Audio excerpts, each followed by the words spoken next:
안녕하세요. 용산에 살고 있는 33세 여자입니다. 전 이혼한 지 이제 막 1년이 넘었어요. 제가 이 나이에 이혼녀가 되어 있을 거라고는 상상도 못했어요. 요즘 아무리 이혼이 흠이 아니라고 하지만 제가 이혼할 줄은 전혀 몰랐거든요.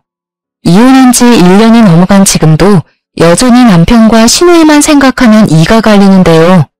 아직도 남편과 시누이만 생각하면 가슴이 답답하고 아파요.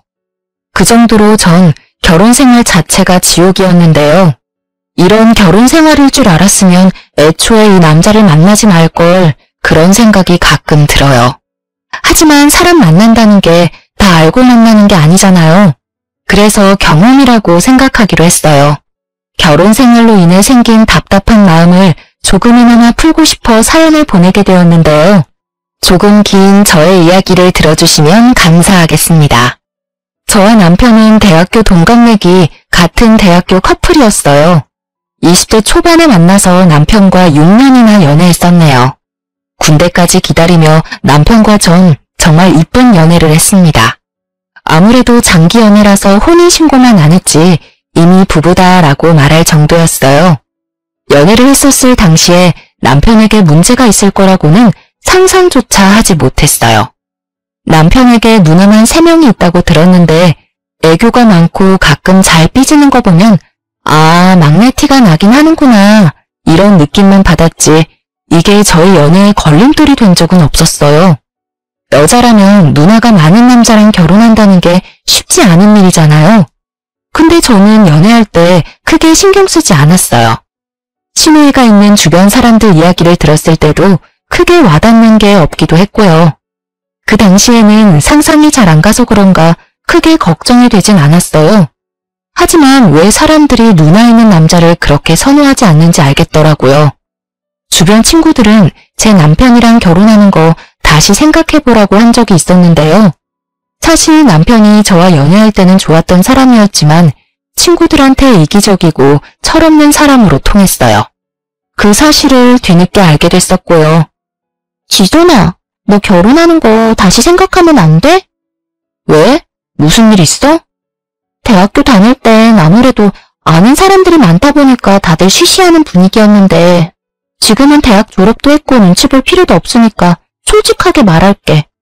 현식이 대학교 다닐 때 소문 좀 안 좋았다. 눈치 없고 철딱선이 하나도 없다고. 너도 알잖아.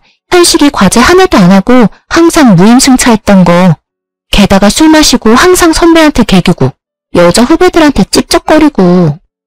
에이, 설마 현식이 그런 사람 아니야. 너가 잘못 들은 거겠지. 조별 과제도 제대로 해오지 않고 고기를 먹을 때도 먼저 나서서 고기를 구워본 적도 없는 사람이에요. 한마디로 눈치가 없는 사람이었죠. 게다가 누나만 위로 3명이 있다고 하니까 왜 그런 호랑이 소굴로 시집을 가려고 하냐. 연애만 하고 절대 결혼하지 말라고 말하더군요. 그때 친구들 말을 들었어야 했나 봐요. 대학교 다닐 때 제가 괜히 상처받을까봐 다들 저한테 말을 하지 않은 거였다고 해요. 결혼한다고 하니까 지금이나마 다시 생각해보라고 말해준 거라고 하는데 그때 왜 친구들 말을 듣지 않았던 걸까요? 그때 남편한테 콩깍지가 제대로 씌었나 봅니다. 콩깍지가 제대로 씌었기도 했지만 사실 연애할 때 남편은 저에게 나쁘게 한 게 없기 때문에 친구들 말만 믿고 6년 연애를 그만할 순 없었어요. 그리고 누나가 많은 가정 환경도 다복하고 화목한 집안이겠다며 긍정적인 생각을 가졌어요. 연애 기간이 길었지만 가족을 마주한 적도 없었으니 남편 한 명만 보고 결혼을 결심한 거였죠. 그런데 예상치 못한 곳에서 문제가 터졌습니다. 동거를 단 일주일도 하지 않고 결혼식을 올린 게 문제였죠. 다들 여자가 시집도 가기 전 동거부터 한다면 쌍수를 들고 반대하잖아요. 전 이번 계기로 무조건 동거는 필수 과정이라고 느꼈습니다. 솔직히 결혼은 평생 한 사람과 같이 사는 거잖아요. 붙어있는 시간이 그만큼 길어지는데 생활 습관 같은 걸 꼭 확인하는 게 맞다고 생각했네요. 네, 저는 그걸 못해서 뼈저리게 후회했습니다. 남편의 생활 습관 자체가 저와 너무 맞지 않아서 스트레스를 많이 받았어요. 세상에 이렇게 무능한 남자가 다 있을까 싶을 정도로 남편 존재 자체가 미워졌었는데요. 여보, 이거 설거지 해놓으라고 몇 번을 말해. 내가 잠깐 마트 다녀온 사이에 분명 설거지 좀 하라고 했지. 그리고 이거 밥그릇에 물 안 담궈놓으면 밥알 굳어서 안 씻긴다니까? 제발 밥 먹었으면 물 좀 부어놓으라고. 아, 똑같은 말을 몇 번째 말하는지도 모르겠다. 설거지하고 싶은 사람이 해야지. 나 지금 게임 한 판만 하고 할게. 조금만 기다려봐. 이렇게 싱크대에 음식물 오래 두면 벌레 꼬여서 더 힘들어져. 지금 게임이 급한 게 아니야. 초파리 꼬이고 모기 생기고 난리부르스 되기 전에 빨리 설거지해. 남편은 본인이 해야 할 기본적인 집안일조차 하지 않아요. 본인이 먹은 과자 봉지나 그릇 등등 본인이 치우는 법이 없어요. 탁자에 먹은 껍질을 그대로 올려놓더라고요. 한두 번은 치워줬습니다. 세 번째부터 부글부글 끓더라고요. 마치 저에게 치우라는 듯이 올려놓는 꼴이란 저지르는 사람 따로 있고 치우는 사람 따로 있다는 말이 맞습니다. 옆에 분리수거 봉지가 있는데도 분리수거? 그런 거 안 합니다. 하라고 시켰더니 조금 있다가 본인이 내킬 때 하겠다고 하더라고요. 한마디로 치우기 귀찮다는 거죠. 신혼 초에는 라면조차 끓이는 법을 몰라서 저한테 하나하나 배웠습니다. 아무리 오냐오냐 자란 막내라고 해도 라면을 못 끓이다니요. 게다가 설거지 요령도 없어서 싱크대가 물바다가 되거나 그릇만 수십 개는 깨졌습니다. 결혼할 때 산 비싼 집기는 이미 다 없어졌네요. 처음엔 남편이 다치지 않았을까 걱정이 많이 됐었는데 결혼 1, 2년 차가 넘어갈 때부턴 또 지랄이다 하라고 그냥 대수롭지 않게 넘겼어요. 그런 남편을 볼 때마다 답답함을 느꼈던 저는 남편에게 설거지를 시키는 것보단 내가 하는 게 낫겠다 싶어서 결국 모든 설거지는 제가 하게 됐습니다. 생각해보면 남편이 설거지를 하지 않기 위한 계획이었나 싶더라고요.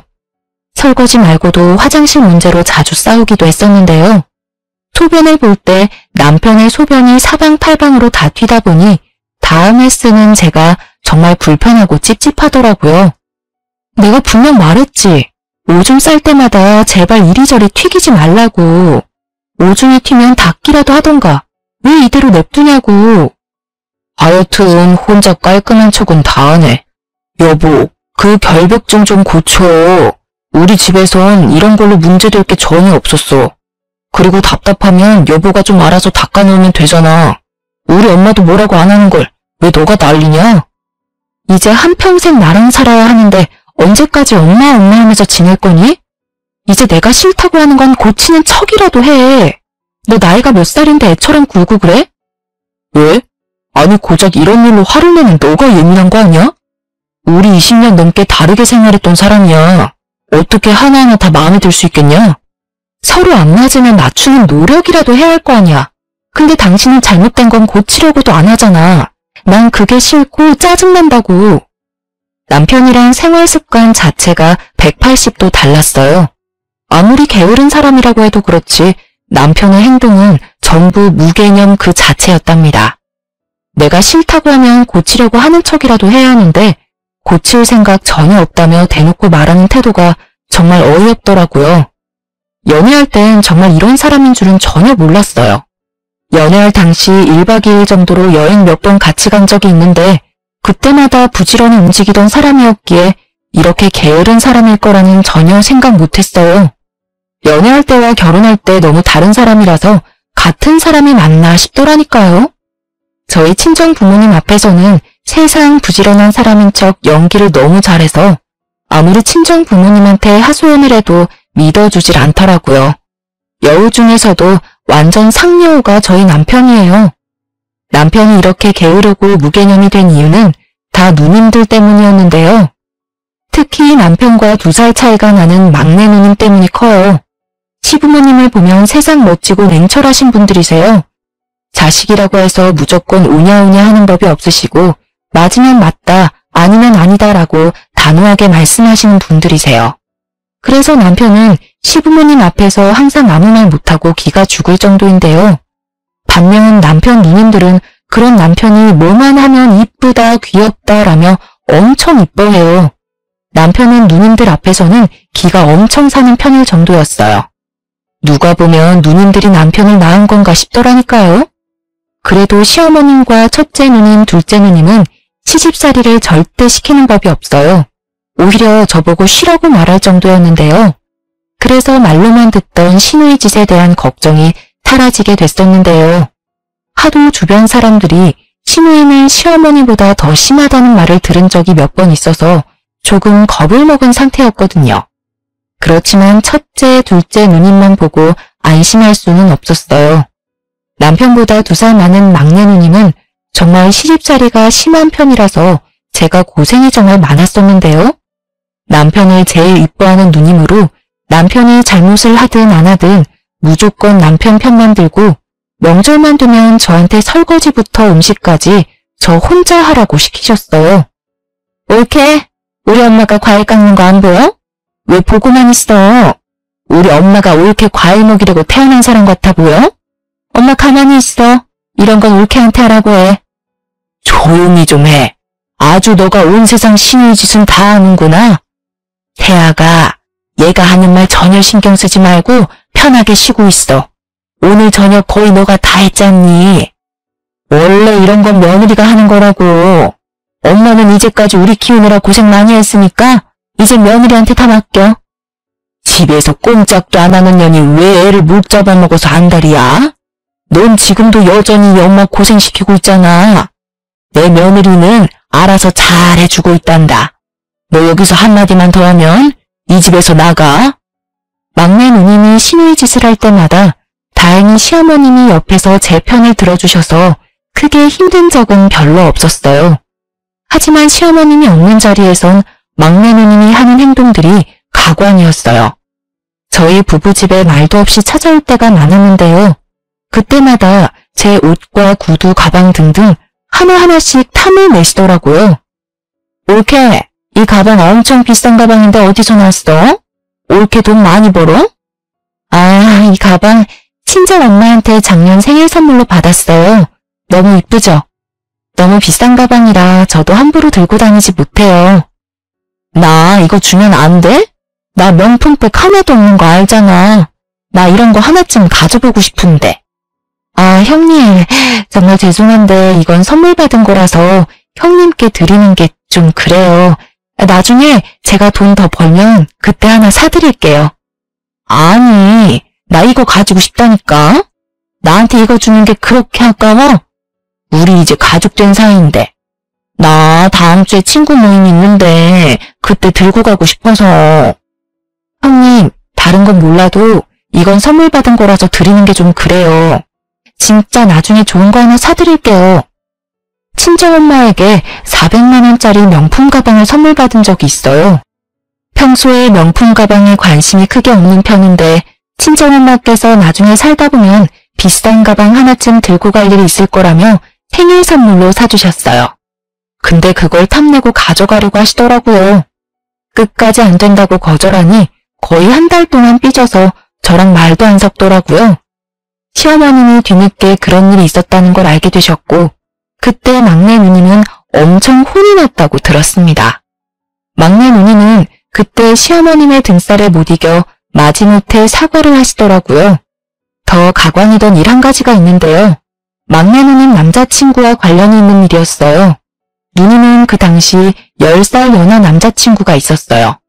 30살이 넘은 형님께서 20대 초반 남자친구를 만나고 있으니 엄청 놀랐는지 가족에게 철저히 비밀로 남자친구를 만났는데 우연히 길에서 마주치는 바람에 남자친구가 있다는 걸 모든 가족들이 알게 됐어요. 막내 누님이 이렇게 철저히 남자친구를 숨기려고 했던 이유는 백수이기 때문이었어요.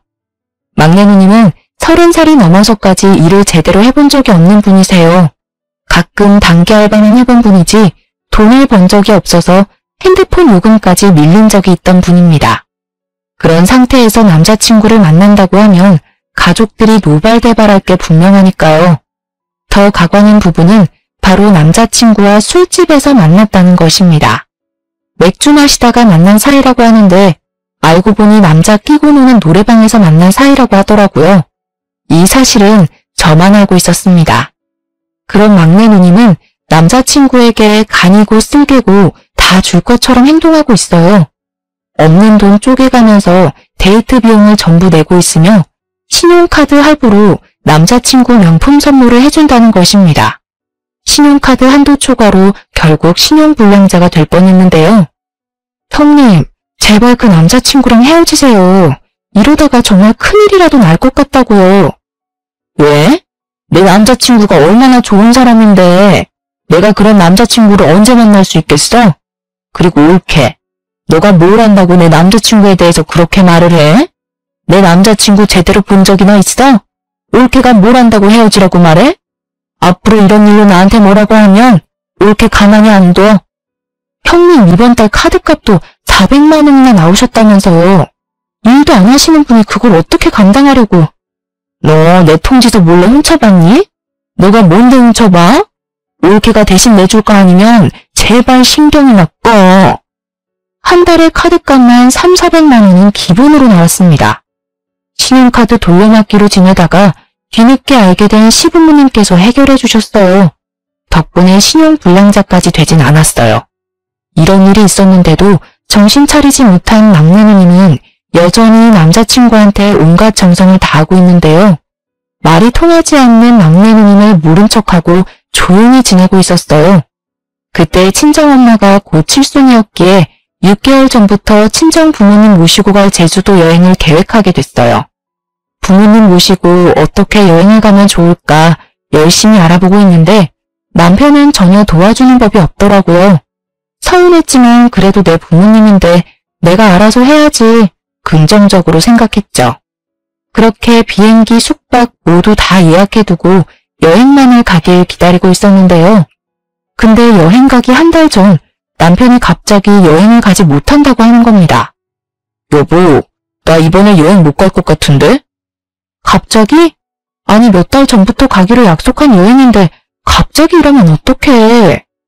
회사에서 급한 출장이 있다고 하길래 원래 다른 팀원이 가기로 한 걸 나보고 가라고 해서. 아니 그래도 그렇지. 우리 엄마 칠순경 가는 여행이잖아. 다른 팀원들도 있는데 왜 당신이. 이번만 다른 사람이 대신해 줄 수 없어? 회사 일이 내 맘대로 되는 게 아니잖아. 여행 다녀오고 나서 그때 장모님 모시고 밥 맛있는 거 먹자. 이번 여행 당신만 다녀와. 너무 섭섭했습니다. 출장 가야 한다고 대충 변명만 되는 남편한테 엄청 서운하더라고요. 다른 것도 아니고 우리 엄마 칠순 여행인데 말이죠. 하지만 회사 일 때문에 그런 거라서 크게 뭐라고 하진 않았습니다. 그렇게 3박 4일 제주도 여행을 다녀온 이후 말도 안 되는 일이 벌어지고 말았는데요. 캐리어 짐을 풀고 이것저것 정리하고 있던 중 제 통장 하나가 없어진 걸 확인하게 됐어요. 제가 결혼하기 전부터 가지고 있던 5천만 원 통장이 없어진 것입니다. 분명 제주도 여행 가기 전까지만 해도 멀쩡히 있던 통장인데 갑자기 없어져서 도둑이 들었던 걸까? 별 생각이 들더라고요. 하루 종일 온 집안을 뒤지며 통장을 찾아봤는데 끝까지 통장이 나오지 않았어요. 너무 놀란 저는 안절부절 못하다가 결국 남편한테 이 사실을 알리고 경찰서에 신고하려고 하는데 남편이 급하게 신고하려는 걸 막더라고요.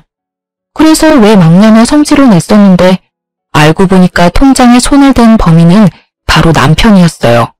남편이 범인이라는 사실을 알고 나서 얼마나 화가 나고 배신감이 들던지. 경찰에 신고부터 해야겠어. 진짜 난 분명히 여기 뒀는데 여보, 우리 집 현관문 비밀번호 바꿀까? 도둑이 된 게 분명하다니까. 그렇지 않고서야 통장에 발이 달렸나. 사실 내가 그런 거야, 내가. 뭐? 그게 무슨 말이야? 당신이 그런 거라니. 사실 내가 급한 일이 있어서 그 돈 썼어. 그러니까 경찰서에 신고할 필요가 없다고. 미쳤어? 당신이 뭔데 내 돈에 손을 대? 어디서 썼는데? 뭐가 그렇게 급하다고 남의 돈에 손을 대냐고. 도대체 어디다가 쓴 거야? 5천만 원이나 되는 돈을 도대체 어디다 사용한 거지 물어봤는데 안절부절 못하며 끝까지 말을 못하더라고요. 끝까지 말을 하지 않길래 시부모님께 전화를 하려고 했습니다. 시부모님께 말한다고 하니 그때서야 어디에 사용을 한 건지 알려주더라고요. 미선이 누나한테 줬어. 막내 누나. 정말 미안해. 누나가 급한 곳에 돈 쓸 곳이 있다고 해서 빌려줬어. 막내 형님?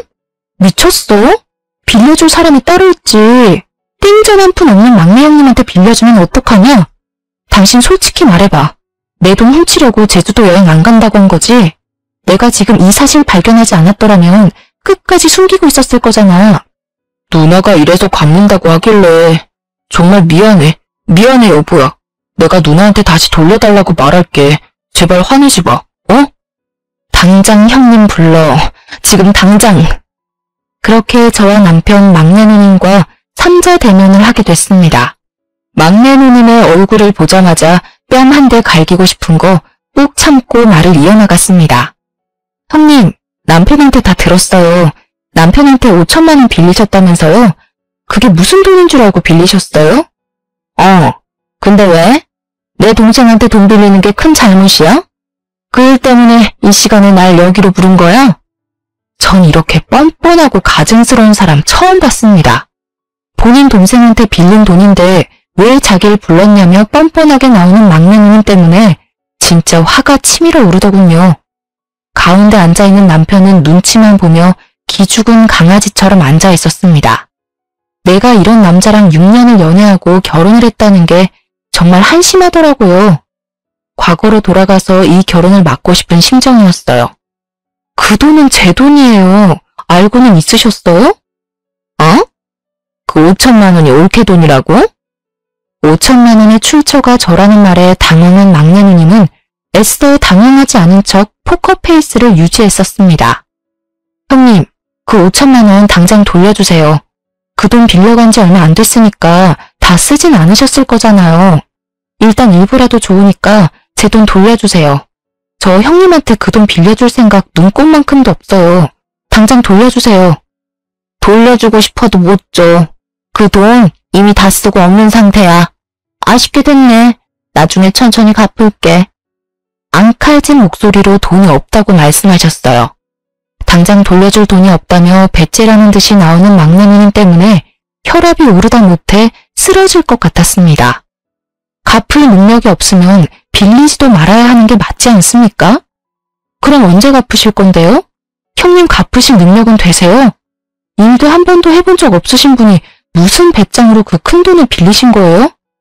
이왕 말 나온 거 솔직하게 다 말할게요. 형님 이번 일 말고도 저희 부부 신혼 초일 때 남편한테 3천만 원 빌리신 적 있으시죠? 그게 벌써 2, 3년 전이에요. 근데 그거 아직도 못 갚고 계시죠? 지금 빌려간 돈도 제대로 못 갚고 계신데 이번 돈은 무슨 생각으로 빌리신 거예요? 빌린 이유나 들어봅시다. 절대 말 못해. 급한 일이 있어서 쓴 거야. 아이씨, 갚으면 되잖아, 갚으면. 형님, 이번 일 제대로 말씀 안 하시면 저 가만히 안 있을 거예요. 지난번에 카드값 때문에 시어머님, 시아버님한테 된통 혼나셨죠? 이번 일까지 아시게 되면 형님 큰일 나요. 그러니까 제가 이거 다 시부모님께 말씀드리기 전에 저한테 솔직하게 말하세요. 남자친구 때문이야, 남자친구 때문. 남자친구가 급하게 쓸 돈이 있다고 해서 빌려달라고 하더라고. 근데 올케도 알다시피 내가 그 큰 돈이 어딨어? 그래서 현식이 얘한테 빌렸던 거였는데 그 돈이 올케 돈인 줄은 전혀 몰랐어. 미안해. 내가 늦더라도 꼭 갚을게. 형님, 제가 그 남자랑 분명 헤어지라고 했죠? 예전에 이 사람한테 빌려갔던 돈도 남자한테 뺏겼다면서요. 근데 이번에도 정신 못 차리고 남자한테 또 뺏긴 거예요. 그 돈 절대 못 돌려받아요. 아니야. 다음 달 안으로 꼭 갚는다고 했어. 이번에 내 말 한 번만 믿어줘. 내가 그 돈 돌려받는 대로 올케한테 바로 갚을게. 형님, 됐고요. 저 이번 달 안으로 꼭 받아야 되겠어요. 그리고 당신, 나랑 이혼할 준비나 해. 나 도저히 당신이란 사람이랑 못 살겠어. 뭐? 이혼이라니? 여보, 이런 일로 이혼은 아니지. 제발 한 번만 봐줘라. 내가 진짜 이런 일 없도록 할게. 꼭 이번 일 때문에 이혼하려는 거 아니야. 솔직히 나 당신이랑 결혼하고 나서 많이 힘들었어. 당신 때문에 얼마나 힘들었는 줄은 알아? 이제까지 얼마나 오냐오냐 하면서 자랐길래 할 줄 아는 집안일이 없어? 내가 당신 식모도 아니고 내가 모든 일 도맡아서 하고 게다가 당신이 나한테 했던 행동, 태도, 말투 정말 미치도록 열받았어. 그래도 당신 사랑하니까 이제까지 사귄 정이 있으니까 고쳐지겠지, 고쳐지겠지 수없이 생각하면서 참아왔어. 근데 이건 참는다고 해서 다 해결될 일은 아니라고 생각해. 우리 여기서 이혼하는 게 맞아. 전 남편에게 이혼을 통보한 후 간단히 짐을 싸고 한동안 친정집에 가 있었습니다. 도저히 남편 얼굴 보고 살기 싫더라고요. 이 순간 남편과 지낸다면 화병이 생겨 죽을 것 같더라고요. 친정집에 있는 동안 생각 정리를 하려고 했습니다. 과연 이 결혼 생활을 유지하는 게 맞는지요? 보름 정도 친정집에 있으면서 남편에게 온 전화 모두 받지 않았었습니다. 남편이 친정집까지 찾아왔었는데 친정엄마가 그런 남편을 잘 달래며 돌려보내기도 했어요.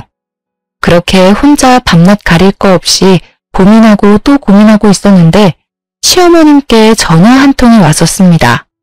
만나서 얘기하자면서요. 그렇게 주말에 시댁에 찾아갔었습니다. 시댁에 시부모님은 물론이고 누님 세 분 전부 다 있더군요.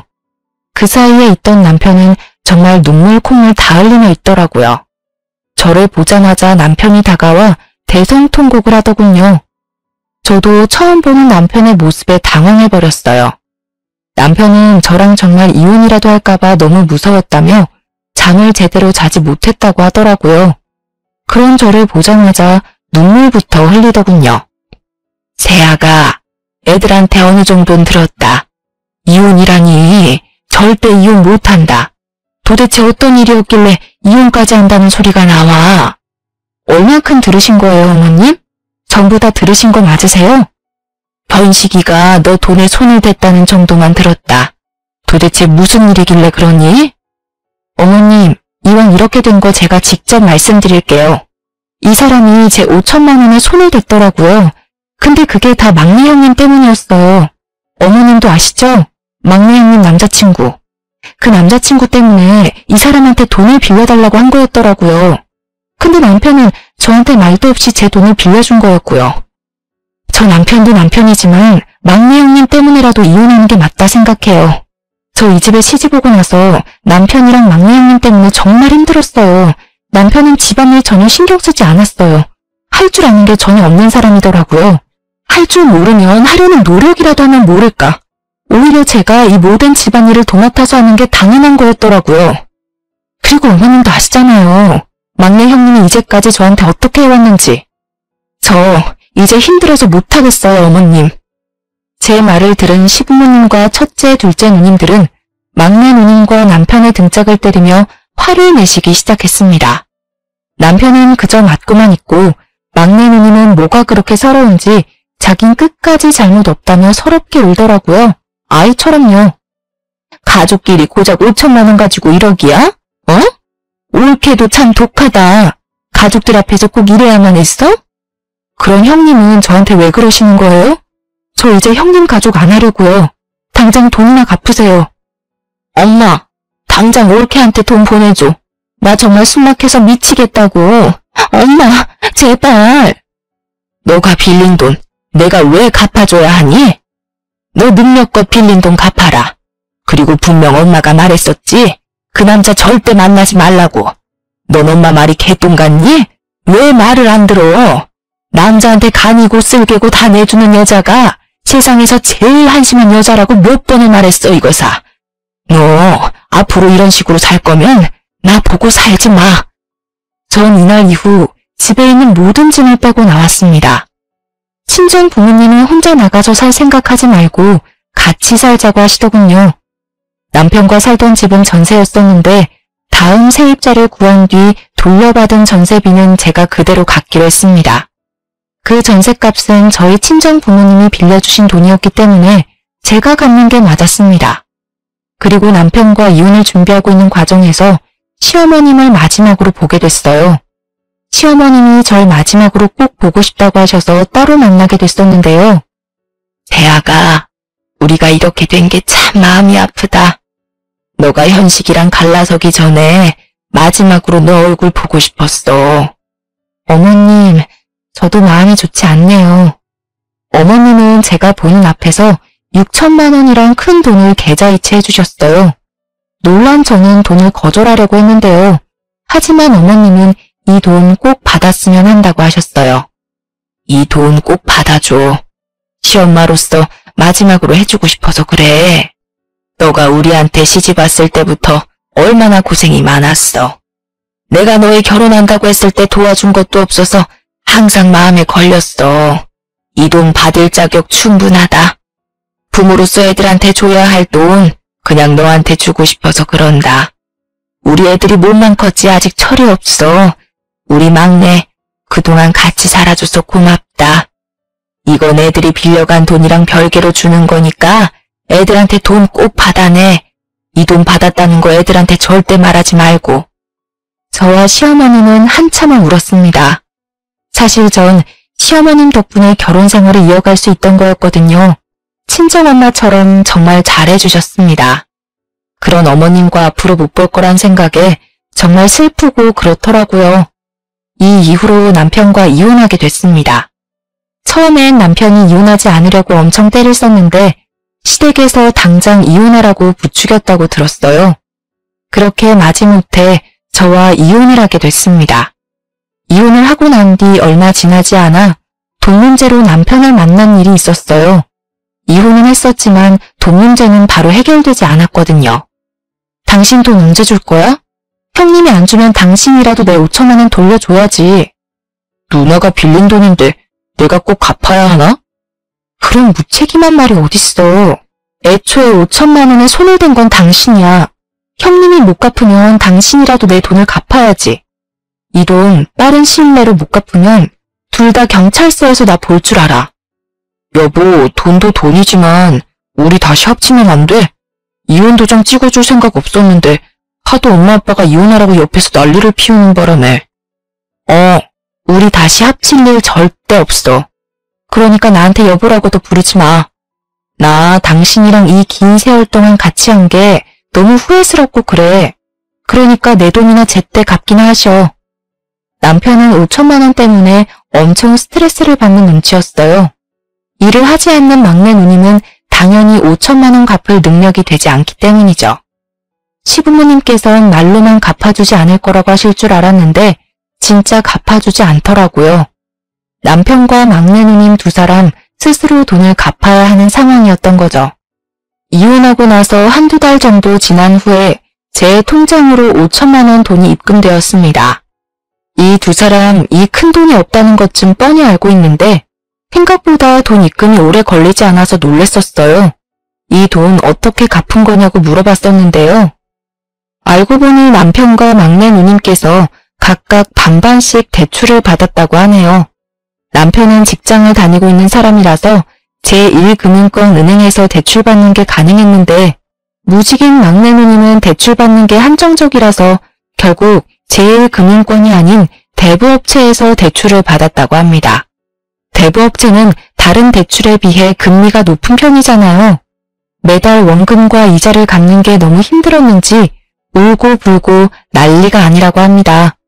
언제 한 번은 도저히 못 참겠었는지 저한테 술 먹고 울면서 전화하더라고요. 올케, 나 올케 때문에 망했어. 한 달에 대출금이 왜 이렇게 많이 나가는 거야? 나 이거 갚을 능력도 안 되는데 올케 때문에 무리해서 대출까지 받았다고. 올케, 제발 사람 하나 살린다고 생각하고 나 좀 도와줘. 어? 형님, 이 새벽에 이게 무슨 추태예요. 대출금 갚는 게 힘든 건 형님 사정이죠. 제가 왜 형님 사정을 봐줘야 하는 거예요? 전 그이랑 결혼 생활 자체가 정말 힘들고 지옥이었어요. 이 모든 일은 형님이 만든 거니까 감당하세요. 그리고 술 마셨으면 집에 곱게 들어가세요. 남자친구한테도 차이고 올케한테도 지금 차이고 미치겠다 정말. 술 먹고 새벽에 전화해서 쓸데없는 꼬장을 부리더라고요. 형님 술주정으로 알게 된 사실이었는데 형님 남자친구한테 뻥 차였다고 합니다. 대출금 갚는 것도 힘든데 그 사이에 남자친구한테까지 차여버려 더 힘들게 됐다고 하네요. 그래서 저한테 새벽에 술 먹고 전화했다고 합니다. 형님은 지금 그 남자한테 5천만 원은 물론이고 그 남자한테 명품 선물을 몇 번 더 하는 바람에 카드 할부값만 몇백만 원이라고 합니다. 시부모님이 갚아준 게 엊그제 같은데 그 사이에 결국 빚을 더 만들게 된 거였어요. 그래서 카드 할부값부터 형님이 개인적으로 쓴 카드값까지 모두 갚으려고 하니까 버거운 게 당연하죠. 게다가 남자에게 준 현금이나 선물들은 모두 돌려받지 못했다고 하니 후회가 물밀듯 밀려오겠죠. 현재 막내 누님은 주 야간 공장에서 일을 하고 계신다고 합니다. 회사 경력이 전혀 없고 게다가 대학교까지 나오지 않은 분이라서 마땅한 회사에 취직하지 못한다고 들었어요. 그래서 아웃소싱을 통해서 급하게 취업을 했다고 합니다. 한 번도 일을 해본 적이 없으니 회사에서 많이 혼나는 모양이더라고요. 게다가 몇 번 사고를 친 적이 있어서 회사에서 크게 손해볼 뻔한 사고도 있었다네요. 이 이야기를 들었는데 얼마나 고소하던지. 남자한테 돈은 다 뺏기고 게다가 밤낮 가리지 않고 고생하고 있다는 사실이 정말 시원했습니다. 막내 누님한테 전화가 온 뒤로 남편에게도 몇 번 전화가 온 적이 있었는데요. 남편이 회사에서 징계를 먹었기 때문이었어요. 남편이 울면서 전화를 하길래 무슨 일인가 했는데 회사에 안 좋은 소문이 났다고 하더라고요. 남편이 얘기하는 걸 들어보니 저와 이혼하고 난 뒤 회사에 새로운 여자 신입사원이 입사했다고 합니다. 남편은 새로 입사한 신입사원한테 사수로서 잘해주려고 했던 것뿐인데 신입사원은 그걸 찝쩍거렸다고 생각했다고 하네요. 게다가 신입사원이 넘어지려고 해서 잡아준 것뿐인데 그걸 성추행을 했다고 생각해서 신고했다고 하더라고요. 그 일로 회사에 징계를 먹어 잘릴 것 같다고 했어요. 여보, 나 진짜 미칠 것 같아. 추행이 말이 돼? 당신도 알잖아. 그런 사람 아니라는 거. 근데 어쩌라고. 그걸 왜 나한테 말하는 이유가 뭐야? 답답해서 이 답답한 마음을 들어줄 사람이 필요했어. 당신밖에 생각나지 않길래. 요즘 세상이 어떤 세상인데 그런 짓을 해? 칠칠 맞다 칠칠 맞아. 정말 안 한 거 맞아? 막상 신고당하니까 무서워서 했으면서 안 한 척하는 건 아니고? 당신까지 왜 그래? 나 정말 못 믿는 거야? 당신이 했든 안 했든 나한텐 전혀 상관없는 일이니까 이딴 일로 전화하는 일 없었으면 좋겠다. 잠깐. 당신 이런 내가 불쌍하지도 않아? 나 정말 결백해. 회사에 그런 일 절대 할 사람 아니야. 나 요즘 당신이랑 이혼한 거 엄청 후회해. 여전히 나랑 다시 합칠 생각 없는 거야? 이런 일이 있는 와중에도 나한테 재결합하자는 소리가 나오니? 나 당신이랑 다시 합칠 생각 죽어도 없어. 이제 당신 전화 받아줄 일 절대 없을 거야. 그러니까 앞으로 전화할 생각하지 마. 문득 그 생각이 들더라고요. 결혼 전 친구가 남편에 대해 얘기해 준 거요. 술만 마시면 여자 후배들한테 찝쩍거렸다고 하는데 그게 정말 사실이었다는 걸 이번 일로 알게 됐네요. 대학교 다닐 때 있던 버릇이 지금까지도 이어질 줄은 몰랐네요. 남편은 이 사건 이후로 지방에 있는 회사 작은 계열사로 발령받았다고 합니다. 게다가 감봉 처분까지 받았다고 하는데요. 신입사원 한 명 잘못 건드렸다가 크게 혼쭐 난 셈이죠. 더 웃겼던 건 남편과 막내 누님 모두 시부모님 유산을 못 받는다고 합니다. 시아버님은 땅이 몇 개 있으신 걸로 알고 있어요. 나름 땅 부자로 소문난 분이신데 원래 남편한테 50% 정도 물려주시고 남은 50%를 누님 세 분께 물려주신다고 했어요. 근데 남편과 막내 누님이 이번에 제대로 사고를 친 바람에 시아버님께서 그런 두 사람에게 제대로 실망하고 정이 뚝 떨어졌다고 합니다. 유산을 물려주지 않겠다고 선언하셨다고 해요. 남편과 막내 누님은 이런 일로 유산까지 못 주겠다는 게 말이 되는 거냐면서 엄청 화를 냈다고 합니다. 첫째, 둘째 누님들만 좋은 일이 된 거죠. 특히 돈 욕심이 많기로 알려진 막내 누님께서 크게 대들었던 모양이더라고요. 유산 문제 때문에 속상한 나머지 기절까지 한 번 한 적이 있다고 들었네요. 아무리 자식이 사고를 치고 다닌다고 해도 부모는 자식을 버리지 못한다고 하잖아요. 우리 시부모님은 다른 부모와는 달랐습니다. 막내 누님은 시부모님 댁에서 쫓겨났다고 합니다. 그 이후로 시부모님은 막내 누님께 연락을 하지 않는 상태라고 들었어요. 남편은 지방에서 발령나게 되면서 회사 기숙사에서 힘들게 지내고 있다고 해요. 두 사람이 아무리 힘들고 죽겠다 말해도 시부모님께서 절대 지원을 해주고 있지 않는다고 해요. 게다가 막내 누님께서도 공장에서 제공해주고 있는 기숙사에서 지내고 있다고 들었고요. 남편과 막내 누님 소식을 듣고 나서 속이 다 시원했습니다. 남편과 저 사이에 아이가 없었던 게 천만 다행이라고 생각했어요. 아이 때문에 이혼하지 못하고 있는 부부가 절반 이상이라고 하는데 그런 저에게 아이가 없다는 게 얼마나 다행인지 몰라요. 이렇게 철없는 남자랑 계속 살고 애까지 낳았으면 얼마나 더 힘들었을지 상상도 하기 싫네요. 친구들도 그러니까 본인 말 좀 듣지 왜 말 안 듣고 결혼했다가 이런 일을 겪냐고 절 엄청 혼냈었습니다. 저 이번 계기로 뼈저리게 후회하고 있어요. 결혼이라는 제도는 사랑 하나만으로 결정해서는 안 되는 거라고 이번에 제대로 알게 됐어요. 전 이혼하고 나서 여전히 친정 부모님과 함께 지내고 있습니다. 사실 이혼하고 친정 부모님 얼굴 보는 게 정말 힘들었지만 친정 부모님께선 그런 시댁이랑 같이 사는 게 더 쪽팔린 거라고 잘했다고 말씀하셨어요. 전 현재 남편과 막내 누님한테 돌려받은 5천만 원과 시어머님께서 주신 6천만 원을 합쳐서 전 작은 동네 카페를 오픈해서 운영 중인데요. 처음엔 이 돈으로 뭐 할까 고민이 많았어요. 그렇게 긴 고민 끝에 카페 창업을 하기로 결심하게 됐는데요. 오래전부터 제 이름으로 된 가게 하나를 운영하고 싶었거든요. 장사가 어느 정도 잘 되는 편이라서 돈 걱정 없이 잘 살고 있는 중이에요. 남편과 계속 살았으면 절대 할 수 없었는데 이혼하고 나서 이렇게 행복하고 잘 살 수 있다는 게 정말 꿈만 같고 그렇네요. 가끔 좋은 남자가 있는 것 같으면 소개팅하고 가끔 썸도 타고 그러기도 하지만 연애까지 이어지지는 않더라고요. 제가 아직 연애를 할 마음이 없어서 그런지 괜찮은 남자가 고백을 하면 거절하게 되는데요. 아직 이혼에 대한 아픔이 다 사라지진 않았나 봐요. 좀 괜찮아지면 그때 연애를 해도 늦지 않다고 생각해요. 아무래도 연애 6년, 결혼 생활도 3, 4년 이상 했었잖아요. 긴 세월을 같이 했던 사람이 갑자기 사라지다 보니 좀 공허하고 속이 쓰라린 게 있어요. 하지만 연애한 기간에 비해 결혼 생활은 다소 짧은 편이었지만 전 최대한 빨리 이혼한 게 다행이라고 봐요. 저처럼 결혼 생활이 힘든 분이라면 견디면 괜찮겠지라고 생각하지 말고 한 살이라도 어릴 때 이혼하는 걸 추천하고 싶어요. 요즘은 결혼이 필수가 아닌 선택이라고 하잖아요.